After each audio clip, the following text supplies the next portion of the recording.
Hi, I'm Brent Taylor, and thanks for taking time to watch this video. I'm going to be talking today about disproportionate fees, which is an area that has become of interest in this campaign. I'm not sure why, as the disproportionate fees have already been repealed and are no longer part of our fee structure currently. However, I'd like to address the full set of facts surrounding the disproportionate fees so that you can make an informed decision about what this meant for the city and why it was passed. In 2010, the city was in serious financial difficulties, as were many cities, of course, because of the recession. The recession had led to lower sales tax revenues and property tax revenues, which are the primary funding sources for cities to pay for the services that we all use. When these tax revenues declined, we had to make some very difficult decisions. That's part of being a leader.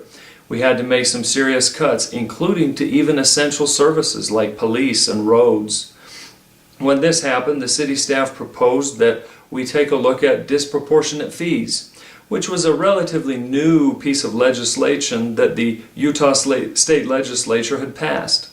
A disproportionate fee is when a business, generally a larger business, is assessed a higher business license fee because it uses more municipal services.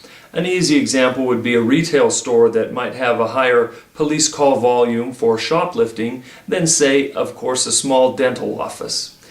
By Utah law, the city could assess a higher business license fee to the retail store to help cover those essential police services. When we had to make some of those cuts in 2010, our staff did a disproportionate fee study and proposed that we implement disproportionate fees.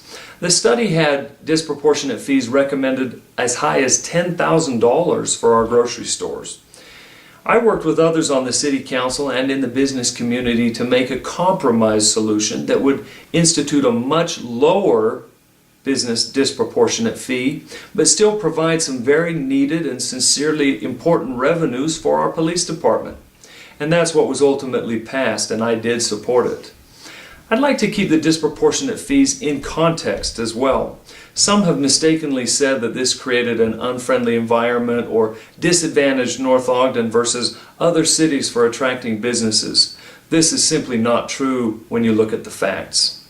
I'll discuss three of our neighbors who all have disproportionate fee programs that were much more aggressive than those we implemented in 2010.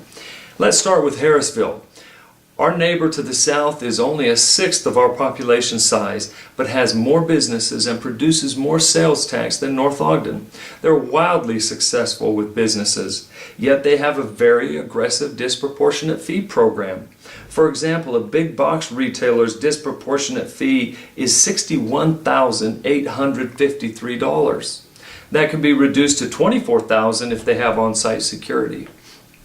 A thrift store in Harrisville, there is one, of course, the DI, has a disproportionate fee of $14,725. And a retail rental services store has a disproportionate fee of $2,794. All of these fees are much higher than the very highest of the fees which we implemented in 2010. Our highest fee was $1,050 on the grocery stores. Similarly, I'd like to look at South Ogden. Once again, a city that's smaller than North Ogden but produces more sales tax, has more businesses, and a more business-friendly environment. South Ogden currently charges $3,929 for a business license fee for grocery stores. Compare that again to the $1,050 fee that we passed in 2010.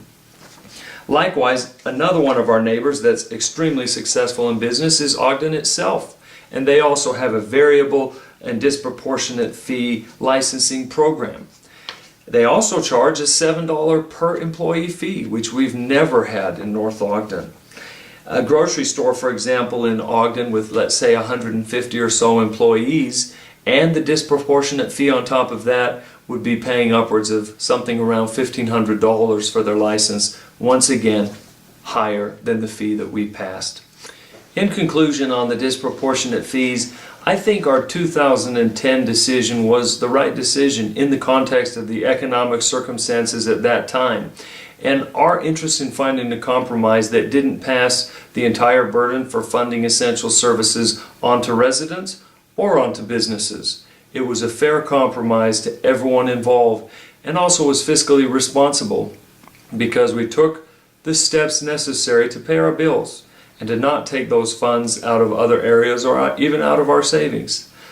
I think that's one of the important factors of being the mayor, being willing to look at the whole picture and being sure that our businesses, our citizens, our staff, and each other are all respected and part of a decision to reach a decision that's the best answer for the whole city.